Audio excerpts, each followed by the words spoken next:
رکھنا چاہتا ہوں وہ یہ کہ مارچ کے مہینے کے اندر ہمارے ہاں کچھ خواتین ایسی بھی پائی جاتی ہیں، خاص طور پر یونیورسٹیوں کی ہماری ایسی بچی یا خواتین یا عورتیں بڑی جلدی گمراہ ہو جاتی ہیں، وہ کم فہم ہوتی ہیں، نا سمجھ ہوتی ہیں، بعض باتیں جو غلط باتیں ہوتی ہیں وہ انہیں اپنے حقوق کے طور پر ایکسیپٹ کر لیتی ہیں، قبول کر لیتی ہیں۔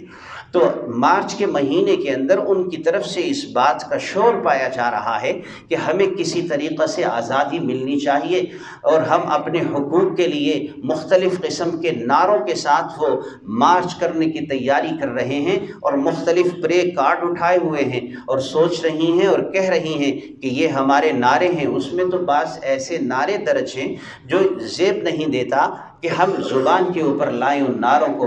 اسلامی پاکستان کے اندر کسی طرح مناسب نہیں ہے، لیکن ہمارا حکمران طبقہ ہو یا ہماری عدالتیں ہوں، وہ اسلامی پاکستان کے حدود کا لحاظ رکھنے کے حوالے سے وہ کردار ادا کرتی نظر نہیں آتی جو ریاست مدینہ کے اندر جو صاحب ایمان لوگوں کا کردار ہونا چاہیے، جو رسول اللہ صلی اللہ علیہ وسلم کا عطا کردہ نمونہ ہونا چاہیے۔ تو ہم میں سے ہر شخص کو چاہیے کہ ہم اپنے گھر میں اس چیز کو ذکر کریں، اپنی بیٹیوں اپنی بہنوں کو سمجھائیں کہ آزادی حقوق کے حوالے سے اس نوعیت کے جو مارچ کیے جا رہے ہیں یا جس کے انتظامات کیے جا رہے ہیں، در حقیقت یہ اسلام سے بغاوت، یہ رسول اللہ صلی اللہ علیہ وسلم کے طریقے سے انحراف، اور یہ قرآن سے بغاوت ہے۔ اصل میں دیکھیں تو قرآن میں کون سا ایسا حق ہے خاتون کا جو اسے نہیں دیا؟ متعدد حقوق اسلام نے عورت کو عطا کیے۔ اسلام نے عورت کو زندہ رہنے کا حق عطا کیا۔ اللہ کہتے ہیں وَإِذَا الْمَوْءُودَةُ سُئِلَتْ بِأَيِّ ذَنبٍ قُتِلَتْ۔ اسلام سے قبل بچیوں کو زندہ درگور کر دیا جاتا تھا اور ان کو مار دیا جاتا تھا۔ اسلام نے انہیں زندہ رکھنے کا حق عطا کیا ہے۔ اسی طرح انسانی حق عطا کیا ہے۔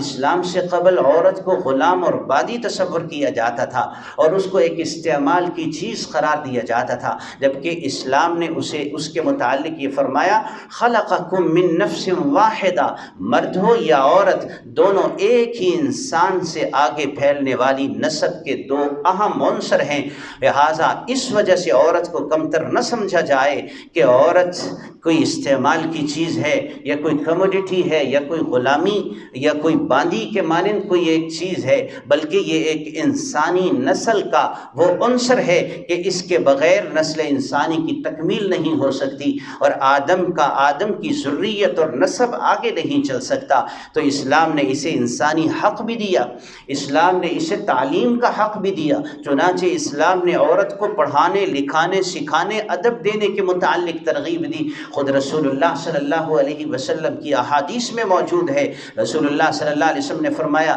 اللہ تعالیٰ نے جس انسان کو بیٹیاں عطا فرمائیں اس شخص نے ادبہن، انہیں ادب سکھایا اور تعلیم دی، اور فرمایا زوجہن، ان کا نکاح کروا دیا، اور اسی طرح ان کی عیالداری فرمائی، اور احسن الیہن، ان کے ساتھ اچھا سلوک کیا۔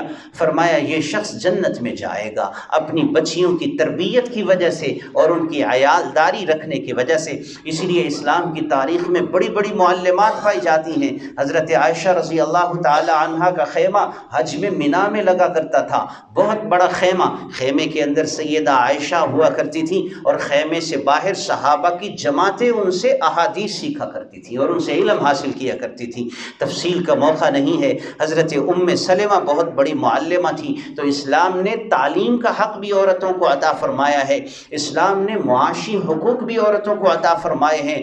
جب تک یہ بیٹی ہے تو باپ کے ذمے اس کا خرچہ لاگو کر دیا، جب باپ کا سایہ رخصت ہو گیا بڑے بھائی کے ذمے اس کی پرورش لاگو کر دی، جب یہ اپنے گھر والی بن گئی تو اللہ تعالیٰ نے شوہر کے ذمے، شوہر کے ذمے وہ مغرب جو آج عورت کو باہر لا کھڑا کر رہا ہے، اس کو ایک کموڈٹی بنا رہا ہے، اور اسے یہ حق دلوا رہا ہے کہ عورت مارکیٹ میں گھومے پھرے، بازاروں میں کاروبار کرے، دکانوں میں بیٹھے اور وہ مختلف لوگوں کی توجہات کا مرکز بنے، وہ اسے ایک کموڈٹی اور ایک ایسی خرید و فروخت کی چیز اور اجارے کی چیز اور کرایہ داری کی چیز بنا کر معاشرے میں لا رہا ہے کہ جس میں اس کی عزت محفوظ ہو جاتی ہے، اس کی عزت غیر محفوظ ہو جاتی ہے، اس کی حیا غیر محفوظ ہو جاتی ہے۔ اسلام نے اسے کہا کہ تو بہترین اور تو عزت والی اور تو زبردست عورت ہے، تیرے اندر حیا اور تیرے اندر عزت اور احترام ہے، گھر کے اندر گھر کے امور کو نمٹانے میں تو اپنی ذمہ داریاں ادا کر۔ اور اسلام نے شوہر کے ذمے لگا دیا کہ وہ باہر کے معاملات کا ذمہ دار ہے اور باہر کے امور کو دیکھ کر اس کا خرچہ اور اس کی جتنی ذمہ داریاں ہیں اخراجات کے اعتبار سے وہ شوہر برداشت کرے گا۔ حضرت سیدہ فاطمہ رضی اللہ تعالی عنہا، رسول اللہ صلی اللہ علیہ وسلم نے حضرت علی کے ساتھ جب ان کا نکاح فرمایا، حضرت فاطمہ رضی اللہ تعالی عنہا اپنے ہاتھوں کے نشان دیکھنے کے لیے رسول اللہ صلی اللہ علیہ وسلم اپنے والد ماجد کے ہاں حاضر ہوئی، عرض کرنے لگی، یا رسول اللہ، ابا جان یہ میرے ہاتھوں پر نشان پڑ گئے ہیں، گھر کے اندر کام کاج کرتی ہوں، اگر آپ کے پاس کوئی خادم ہو تو مجھے خادم عنایت فرما دیا جائے۔ حضور صلی اللہ علیہ وسلم نے فرمایا، بیٹا اگر میرے پاس اتنے خادم ہوں کہ سارے مدینے والوں میں تقسیم کر دوں تو میں اپنی بیٹی کو بھی خادم عطا کر دوں، لیکن جا اپنے گھر میں اور اللہ کا نام لیا کر، سبحان اللہ، الحمدللہ اور اللہ اکبر تسبیحات پڑھ لیا کر، یہ خادموں سے بہتر ہے۔ اپنی بیٹی کو یہ کہہ کر حضرت آپ صلی اللہ علیہ وسلم نے ذمہ داریوں کو تقسیم کر دیا۔ آج کی ہماری بیٹی، آج کی ہماری بہن، آج کی ہماری ماں حضرت فاطمہ کی بیٹی بن کر زندگی گزارے، حضرت فاطمہ کی بہن بن کر زندگی گزارے، اپنے گھر کے امور کو اپنی ذمہ داری کے ساتھ انجام دینے کی کوشش کرے، اور شوہر کے ذمے باہر کی ذمہ داریاں لگا دی ہیں۔ تو اسلام نے ذمہ داریوں کو تقسیم فرما دیا ہے۔ یہ ایسے لوگ ہیں جو مغرب زدہ طبقات ہیں، جو عورت کو صرف ایک نعرے کے طور پر اسے آزادی دلوانے کے حقوق کے دعوے دار ہیں۔ حقیقت میں یہ آزادی نہیں دلوا رہے، بلکہ عورت کی عزت کو لٹانے کے لیے اسے مختلف دعوے دے رہے ہیں اور اس کی عزت کو غیر محفوظ بنا رہے ہیں۔ تو اسلام نے معاشی حقوق بھی عورت کو عطا کیے، وراثت کا حق بھی اسلام نے اسے عطا کیا۔ زمانے جاہلیت میں عورت کو وراثت نہیں دی جاتی تھی، اسلام نے عورت کو وراثت کا حق ادا کیا، بلکہ بعض اوقات تو عورت ڈبل حصہ لے رہی ہوتی ہے۔ ایک آدمی ہے، ایک مرد ہے، اس مرد کو اپنے باپ سے حصہ ملے گا یا اپنی ماں سے حصہ ملے گا، لیکن عورت جب بیاہ کر نکاح کرنے کے بعد دوسرے گھر کے اندر گئی تو اگر اس کے خاندان میں یعنی اس کا باپ فوت ہو جاتا ہے اس طرف سے بھی اسے حصہ مل رہا ہے، اور اگر اس کا شوہر فوت ہو جاتا ہے تو اس کی طرف سے بھی اسے حصہ مل رہا ہے۔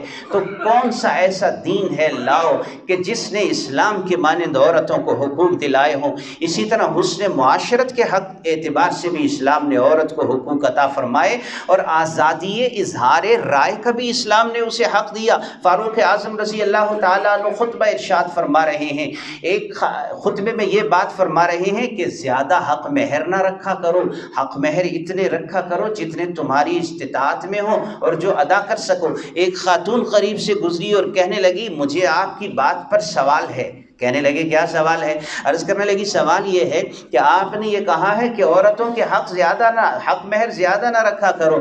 اللہ تو قرآن میں کہتے ہیں کہ تم عورتوں کے حق مہر مال کثیر کی صورت میں باندھو، وَآتَيْتُمْ إِحْدَاهُنَّ قِنْطَارًا، قنطار کہتے ہیں مال کثیر کو۔ تو جب اللہ اجازت دیتے ہیں کہ عورتوں کا حق مہر مال کثیر ہو تو آپ کون ہوتے ہیں یہ کہنے والے کہ عورت کو حق مہر کم باندھا کرو؟ فاروق اعظم نے سر جھکا لیا اور کہنے لگے کہ میں نے تیری بات کو مان لیا، تو نے حوالہ جس کا دیا ہے اس کے سامنے فاروق کا سر بھی خم ہو گیا ہے۔ کہاں فاروق اعظم، اسلامی سلطنت کے سربراہ، 22 لاکھ مربع میل کے مالک، اور مدینہ کی ایک خاتون ان کے سامنے آزادی رائے کا اظہار کر رہی ہے۔ اسی طرح سے حضرت مغیث اور حضرت بریرہ رضی اللہ تعالی عنہا کا واقعہ، حضرت مغیث حضرت بریرہ کے ساتھ حالت غلامی میں نکاح ہوا۔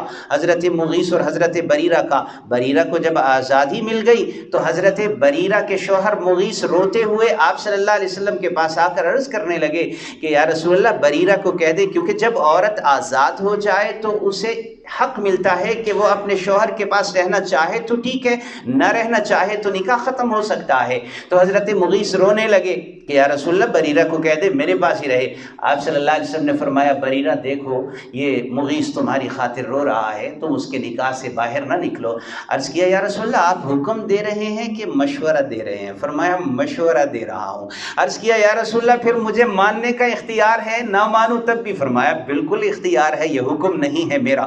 عورت کی آزادی رائے کا اسلام